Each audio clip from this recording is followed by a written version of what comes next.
নেন সেটার সাথে আমি সস দিয়ে থাকি, চিলি অয়েল বা টমেটো সস যেটা করি আমি মোমো খাওয়ার জন্য সেটা দিয়ে থাকি। আর ফ্রোজেনটা নিলে সসটা আসলে ওইভাবে দেওয়া হয় না।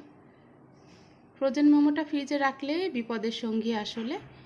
মোমো যেহেতু ঠান্ডা ভালো লাগে না, অনেকেই আছে ফ্রোজেনটা নেয়, ফ্রোজেনটা নিয়ে ফ্রিজে রাখলে সুবিধা মতো স্টিম করে নিলেই রেডি হয়ে যায়, কোনো ঝামেলা থাকে না।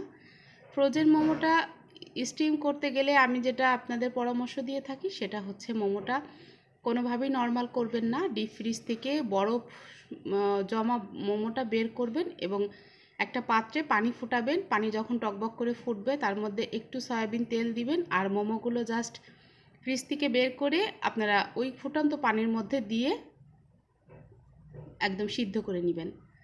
স্টিম করার দরকার নাই, ভাপে দেওয়ার দরকার নেই। এইভাবে ফ্রোজেন মোমোটা সিদ্ধ করে নিলে, বয়েল করে নিলে এটা অনেক বেশি সফট থাকে, ঠান্ডা হলেও চিমড়া হয়ে যায় না। আর অনেক সময় দেখা যায় যে মোমো স্টিম করার পর ভাপে দেওয়ার পর সেই মোমোটা ঠান্ডা হয়ে গেলে অনেক সময় শক্ত হয়ে যায়।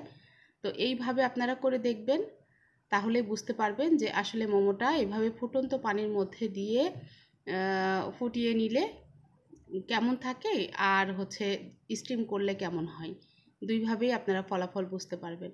তো আমার পেজে খাবার অর্ডার দিতে গেলে অবশ্যই 1-2 দিন আগে খাবারের পরিমাণ বুঝে আপনারা পোস্টে দেওয়া বা আমার পেজে যে নাম্বার আছে সেই নাম্বারে আপনারা সরাসরি ফোন দিতে পারেন, অথবা আপনারা ইনবক্সে নক করতে পারেন, আপনারা খাবার সম্বন্ধে বিস্তারিত জানতে পারেন। আমি আজকে এখানে 3 ধরনের ডাম্পলিং মোমো বানাইছি।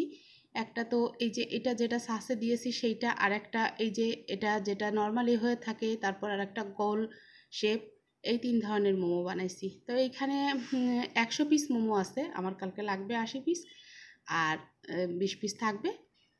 তো সবাইকে শুভরাত্রি, সবাই অনেক বেশি ভালো থাকবেন, সুস্থ থাকবেন। আল্লাহ